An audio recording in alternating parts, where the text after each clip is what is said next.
Pemirsa, seorang pelajar SMK di Samarinda meninggal dunia akibat sakit yang diduga berawal dari penggunaan sepatu sekolah yang kekecilan. Pihak keluarga mengaku mereka dalam kondisi kekurangan biaya.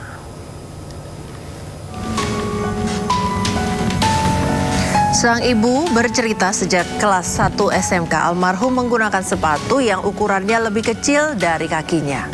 Karena keterbatasan ekonomi, sepatu lama tetap digunakan. Akibatnya kaki korban mengalami luka. Kondisi ini diperparah saat menjalani kegiatan magang di pusat perbelanjaan yang mengharuskan berdiri dalam waktu yang lama. Selama 1 bulan, keluhan nyeri di kaki semakin memburuk, lalu kaki korban mengalami pembengkakan. Pihak sekolah menegaskan sepatu kecilan bukan penyebab korban meninggal dunia karena belum ada penjelasan secara medis.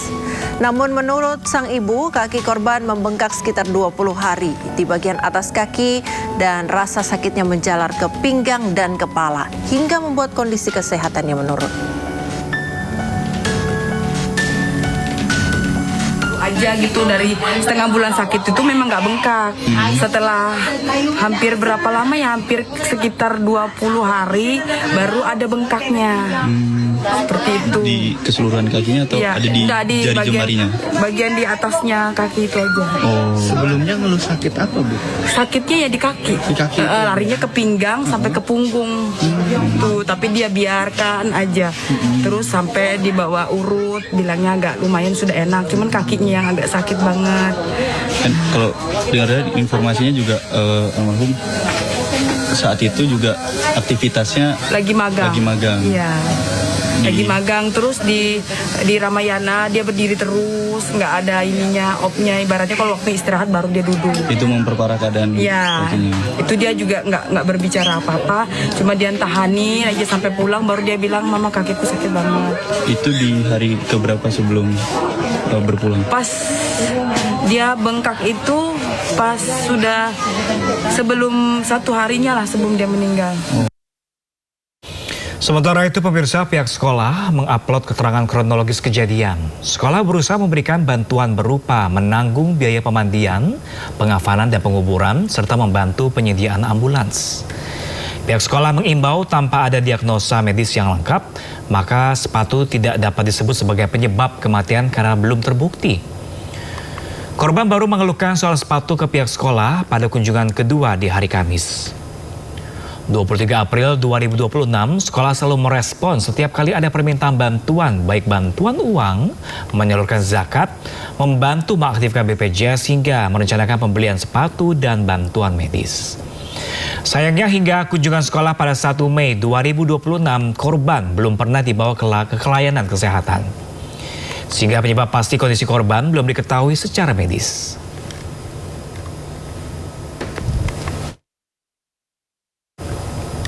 Pemirsa, seharusnya sepasang sepatu membawa seorang anak berlari menjemput mimpi, bukan malah mengantar langkahnya menuju sunyi. Mandala, siswa yatim di Kalimantan Timur, harus meregang nyawa karena infeksi dari sepatu pemberian yang sudah kekecilan. Sebuah luka yang dianggap biasa ditangani dengan cara yang salah hingga akhirnya maut menjemput. Bersama Ketua Tim Reaksi Cepat PPPA Kaltim, Rina Zainun, kita akan mengungkap mengapa peristiwa ini bisa terjadi. Ya, selamat pagi Mbak Rina. Selamat pagi, Assalamualaikum warahmatullahi wabarakatuh. Waalaikumsalam warahmatullahi wabarakatuh. Terima kasih sebelum telah bergabung bersama kami di Sindi Today pada pagi hari, Mbak Rina. Mbak Rina, meskipun kita belum mengetahui jelas penyebab pasti kematian korban, Mbak Rina dari siapa dan kapan tepatnya? Ini TRC pertama kali mendengar cerita bantuan untuk almarhum ini. Kami dari TRC BP Kaltim dihubungi oleh salah satu komite yang ada di sekolah tersebut, karena kebetulan kan saya alumni tahun 96 di sekolah tersebut gitu. Akhirnya kami datang ke rumah duka, kami melayat, kemudian memberikan bantuan sembako, bertemu dengan ibu korban. Akhirnya beliau bercerita. Jadi yang saya tanyakan di sana peranan sekolah, peranan lingkungan di masyarakat, serta kemudian apakah benar sakitnya itu karena berawal dari sepatu gitu. Nah, diceritakan kronologinya bahwasanya memang sepatu itu dari kelas 1 dibelikan ibunya di kelas 1, kemudian dipakai hingga dia naik kelas Jadi ukuran sepatu itu sebenarnya 43. Nah dia sempat di hari Kamis itu dicek 1 hari sebelum dia meninggal, dicek oleh temennya, ditanyakan ukuran sepatunya berapa. Dia bilang ukuran saat ini 43, tapi kesempitan sudah dia, karena ukuranku sepertinya sudah 44 atau 45, dia bilang begitu. Oke, kalau dari pengamatan awal dari tim PPPA, bagaimana gambaran harian keluarga almarhum ini, Mbak Rina? Ya, jadi kalau kita mengatakan harian keluarga ini sebenarnya masuk di keluarga prasejahtera. Ibu ini mempunyai 5 anak, Mandala dan kakaknya adalah anak yatim. Kemudian ibunya berjualan risol keliling. Jadi subuh itu sudah bangun untuk membuat risol, tengah malam jam 1 malam biasanya beliau itu sudah memasak bahan isian risol. Kemudian subuh itu sudah berjalan mengejar waktu, itu lari-larian sampai jam 7 pagi, karena jam 7 pagi almarhum itu harus sekolah. Jadi adiknya kan di rumah tuh, jadi ibunya pulang dulu. Nah kemudian nanti 3 kali sesi itu, bahkan menurut tetangga kadang sampai lari-larian itu ibunya berjualan, karena si adik yang usia 5 tahun dan 3 tahun itu kan ditinggal di rumah dalam kondisi pintu tidak dikunci. Jadi tetangga-tetangga saja yang memperhatikan, takut terjadi apa-apa pada anak-anak balita ini. Nah ibunya nanti pulang itu harus mengantar lagi si yang kelas 1 untuk bersekolah tuh. Jadi sehari-hari kegiatan ibunya ya berjualan risol itu tadi, dengan kondisi rumah yang jadi satu nih, dapur dan ruang tamu menjadi satu, dan kondisinya juga udah lapuk sih rumah yang mereka sewa. Iya Mbak Rina, artinya faktor ekonomi sangat terbatas dari keluarga almarhum. Ini Mbak Rina, tadi kami kalau tidak salah dengar satu alumni sama dengan SMK yang sama dengan korban, Mbak Rina? Benar. Makanya pada saat saya dikabari, saya datang, bahkan saya sempat share di grup alumni hingga beberapa teman alumni datang melayat dan memberikan santunan. Saya kemarin sempat menyampaikan, ada statement saya bahwasanya paguyuban komite itu harus aktif dalam mendata murid-murid yang tidak mampu, sehingga bisa dilaporkan ke sekolah untuk mendapatkan bantuan. Saat ini kan pemerintah Provinsi Kalimantan Timur itu punya yang namanya Gratis Pol. Gratis Pol itu untuk anak-anak kelas 1 itu mendapatkan seragam dan sepatu. Nah, saya meminta kenapa data itu harus ada, agar anak kelas 2 dan kelas 3 yang tidak tersentuh itu bisa mendapatkan bantuan yang memang dalam kondisi keluarga tidak mampu atau sangat tidak mampu. Nah, saya sempat ingin, kenapa saya bicara tentang data itu, saya punya wacana untuk berbicara dengan teman-teman alumni yang mempunyai kelebihan rezeki atau kehidupan mereka baik, sangat baik, menjadi kakak asuh bagi adik-adik kami yang dalam kondisi keluarga tidak mampu. Paling tidak setiap tahun itu ada adik-adik kami itu yang bisa dibelikan sepatu atau seragam dari kakak asuh yang alumni-alumni yang sudah sukses, Pak. Itu yang ada di pikiran saya gitu. Tapi sejauh ini dari pihak sekolah maupun pemerintah, apakah sudah berjalan bantuan-bantuan semacam ini, bantuan seragam dan bantuan sepatu mungkin atau biaya sekolah? Kalau memang sudah berjalan, sudah berapa lama dan frekuensinya seberapa sering, Mbak Rina? Kalau sekolah gratis itu untuk negeri memang sudah berjalan lama sekolah gratis. Nah untuk seragam dan sepatu gratis ini dari tahun ini, tahun 2025 ke 2026, khusus untuk anak kelas 1. Khusus untuk anak kelas 1 yang baru masuk itu mendapatkan seragam dan sepatu gratis. Nah ini akhirnya kan yang kelas 2 dan kelas 3 itu tidak mendapatkan. Nah itu maksud saya tadi, perlunya data anak-anak yang dari kalangan tidak mampu itu agar ada prioritas. Prioritas karena menurut info dari teman saya yang juga kepala sekolah di sekolah yang lain, ada beberapa anak yang dari keluarga mampu itu tidak mau ambil sepatu dan seragam itu. Akhirnya dari sekolah membuat kebijakan sendiri di data murid yang benar-benar tidak mampu itu dialihkan ke sana dengan catatan gitu loh. Jadi laporan itu tetap ada penyalurannya secara tepat. begitu. Artinya kalau dalam kasus Mandala, apakah Mandala ini sudah masuk dalam data tetapi belum menerima sepatu atau belum masuk dalam data?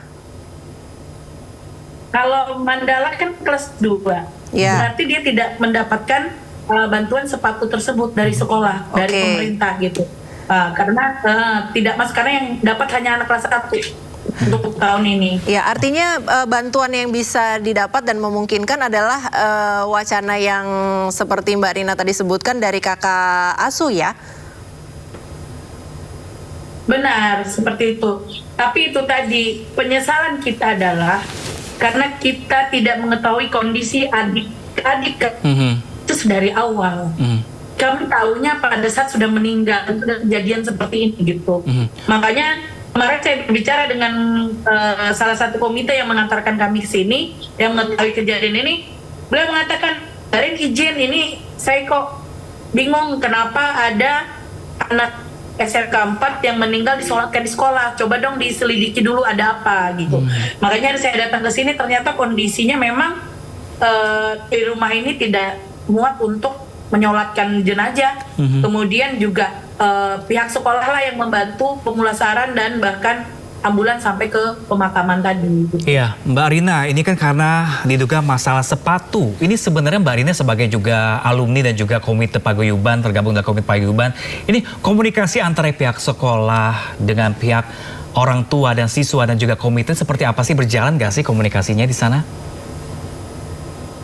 Nah ini tadi saya bilang, seharusnya memang orang tua itu komunikasi bersama guru dan pihak sekolah. Kemudian paguyuban juga aktif di dalam mendata orang-orang yang ada di dalam grup paguyuban tersebut. Siapa yang mampu, siapa tidak mampu, siapa yang sangat-sangat mampu. Karena itu tadi gitu loh, komunikasinya itu bukan komunikasi satu arah gitu. Orang tua malu menyampaikan kondisi ekonomi. Kemudian dari pihak sekolah juga tidak, dari data yang ada di sekolah itu tidak dilihat. Kan sekolah punya nih, kalau kita mau masuk, itu kan ada data pekerjaan orang tua, kemudian jumlah gaji, usahanya apa, kan seperti itu gitu loh. Itu harusnya ditelusuri semuanya, data-data tersebut. Gitu. Jadi supaya kejadian-kejadian seperti ini tidak terulang lagi. Pentingnya komunikasi, pentingnya orang tua juga menyampaikan apa yang terjadi. Di dalam kasus ini, si adik ini almarhum Mandala lah yang akhirnya mengambil peran tersebut. Dia berkomunikasi dengan gurunya, dengan wali kelasnya, menyampaikan, meminta bantuan. Nah, tanggapan sekolah gimana, Mbak Rina? Sekolah ada memberikan bantuan tersebut, uang tersebut, yang ternyata sebenarnya saya tidak mau membuka ini ya. Dari awal saya hanya mengucapkan terima kasih kepada pihak sekolah karena sudah membantu. Tapi karena ini sudah terupload semuanya, akhirnya ini saya sampaikan.